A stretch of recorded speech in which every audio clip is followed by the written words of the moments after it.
was going through your bio. It was written that you had written your final PhD thesis in Chinese language. That makes me to start my question with what is China is all about? Where are they going at this point in time in terms of politics, in terms of economy, and in terms of diplomacy? Where are they heading towards it? Well, I think really when you talk about China's future and how their vision for the world, actually it's very interesting that you asked this question, because just last week they released their newest white paper, which really applies what I think encapsulates the Chinese view of the world, which is that military interests along with economic interests need to be integrated.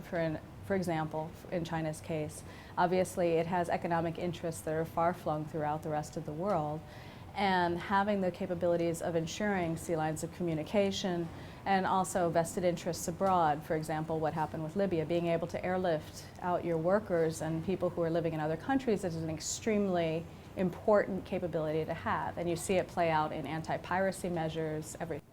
But at the same time, if can we compare the USSR and China at this point in time? It's an interesting question, and I'm glad you raised that one, because within China there is this discourse on not becoming a little Russia. And in fact, they call it 小俄罗斯.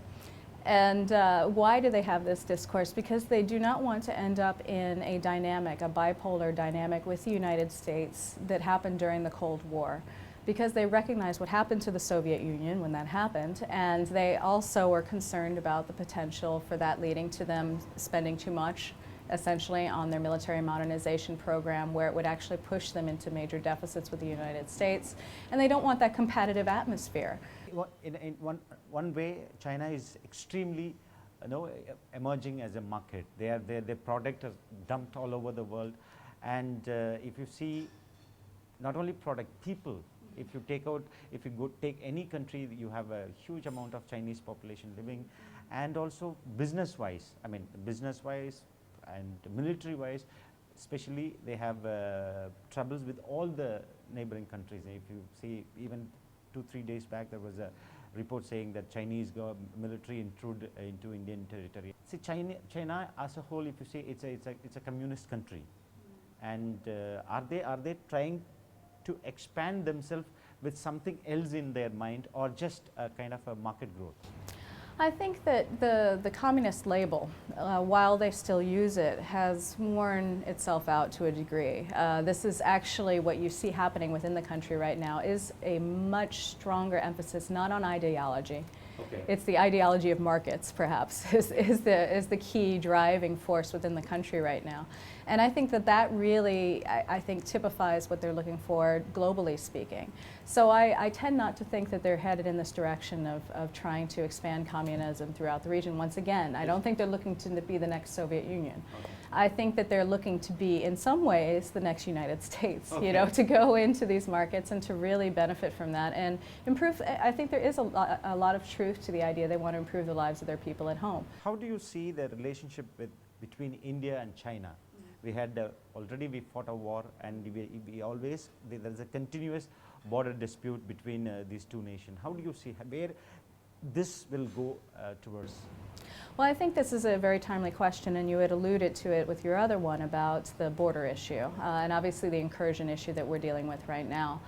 Personally, I'm still fairly optimistic of the overall relationship. I think the problem is that when we get these pockets, let's say, of long-standing disputes that both sides have not been willing to really address and develop the mechanisms that they need to address. There are flag meetings, there are meetings that have been occurring every year between generals from both sides.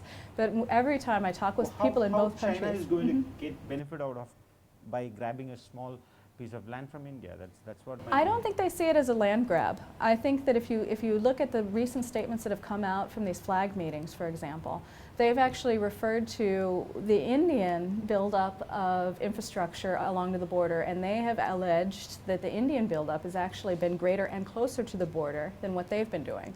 I'm not saying that that's the correct view, but that is definitely, there's a perception there as well. And because the line of actual control being as ambiguous as it is, not being a line, that also means that either side can say, well, you know, this is a case of incursion by the other side very easily. And that, I think, cuts to the heart of the problem. You said in your earlier few minutes back that China it's willing to become another United States, which means it's also going to dominate the entire Asian region. That's going to be the hidden message that I can infer from your statement. How the Asian countries, for example, if you see even a small island nation like Sri Lanka, Chinese are more interested, and how they are going to look at Asia and its surroundings in near future. Well, I'd like to first of all qualify my comment about it becoming another United States. If you ask anyone within China, they will deny that. They will say that they have regional aspirations and that they wish to be a dominant regional power. And what I meant by saying that they are looking in that direction is if you look at the development pattern within the country, the importance of infrastructure, the way that what they've actually sought to do with their infrastructure in terms of the road systems, in terms of their overall development. They've been looking at how the United States developed in many ways and patterning it off of that. However, for their global role, I think that there is still some reticence to say that they want to be, say, a global hegemon, which is how they would describe the United States. They would never, ever say that. What they would say, however, is that there are pockets of excellence that the United States has achieved, and they're looking towards that. How this applies to Sri Lanka or any country within the region that they're engaging, I think that what they're trying to do, which is different from the United States to a certain extent, is that they're actually looking, they've tried to develop soft power. You know, they talk about soft power, they talk about these infrastructure projects. Soft power meaning the business or the market? Or? Look at the business, look at the economic links. Now, the difference is this is starting to mutate into something else. It's starting to morph into another realm. And as I mentioned at the beginning, they have this white paper, which I would recommend looking at, because I think that this white paper typifies this idea that you still have to have your strategic and security interests and needs met in order to have these economic ones as well. And I think that Sri Lanka is actually a perfect example of that. They're looking to engage them in terms of, you know, there's been military cooperation between the two, which is very U.S. You know, the United States does have military cooperation with a lot of countries, and that's military diplomacy. But China also is looking at the economic diplomacy as well that they can affect vis-a-vis Sri Lanka. And they're also looking at it in this issue of sea lines of communication that I also believe I mentioned at the beginning, of shoring that up. It's one of the many ports that they're looking at creating in order to facilitate that trade that runs through the Indian Ocean. Okay. Another important area which I want to cover is nuclear policy on the global level. If you see many European nations, they're looking for clean power, especially started with German, they protested against nuclear development. On the other side, if you see third world countries like Asia, India, Africa, you have a lot of nuclear power plant is coming at this point in time. Why there is a contradiction? I think the contradiction actually, it's multifold actually, and it's interesting that you bring it up because a lot of these European countries also have companies like Areva and other ones, partially probably because things have been suffering at home. You know, when these countries start pushing away, they're looking for new markets to expand into. At the same time as well, I think this is largely a function of the pollution issues that the world is dealing with. I think that particularly in countries that are very dependent upon coal, but at the same time, it does pose issues. It poses issues in terms of its own waste. I mean, there are issues of storage for nuclear fuel after it's been used. There are also issues in terms of the amount of time it takes for a nuclear plant to become profitable. It could be 20 years. So my concern about that, I would say, is actually that a number of these countries, I wonder if they can wait. You know, can you wait 20 years for this nuclear plant to really institute itself and become profitable? But I think a lot of countries are willing to take that risk because the other flip side of this is to end up, as Beijing has, for example, with a pollution cloud the size of Germany hanging over it. So Germany may be pulling away from, say, nuclear energy, but at the same time, too, it's leaving its footprint over the city of Beijing, and that's enough of a reason for them to go for nuclear power. Is it also a global competition in terms of who can, so the technology is with countries like USA and countries like Russia and China, and is there a competition at the global level who will build a plant? Well, it's interesting that you mention this because obviously heretofore it's been these Western firms, Westinghouse, Areva, and I've mentioned a few of them today. But really I think we're seeing a shift, not only because these countries are interested in building up their nuclear power facilities, but also because they're looking to enter into export markets.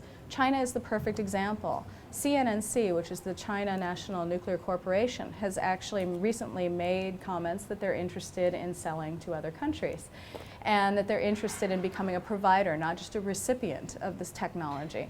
So really this is about who is going to be driving this industry in the future, and I think you'll find it's Asia. It's not going to be these traditional players anymore, and the traditional players are still trying to get a piece of the pie.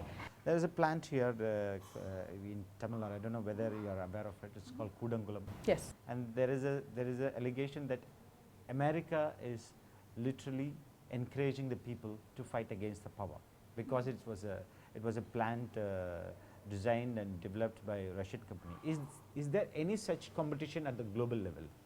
Well, I think, and from what I know of this plant, because obviously it's one that has received a great deal of attention abroad as well as within India, I tend not to believe that necessarily these allegations that have been levied against the United States, not because I'm an American, but because I just don't know that it would be necessarily in U.S. interest to take that route. And the U.S. is, you know, these U.S. companies, I think, are not foolish. They understand the fact that Russia actually has in many ways benefited more from things like the U.S.-India nuclear deal than necessarily the U.S. has. There's just so much that they can do. It's market economics and it's long-standing partnerships between India and Russia. No one can really assault that. Thanks a lot. Okay, thank you so much. Thanks a lot. Thank you. Thanks.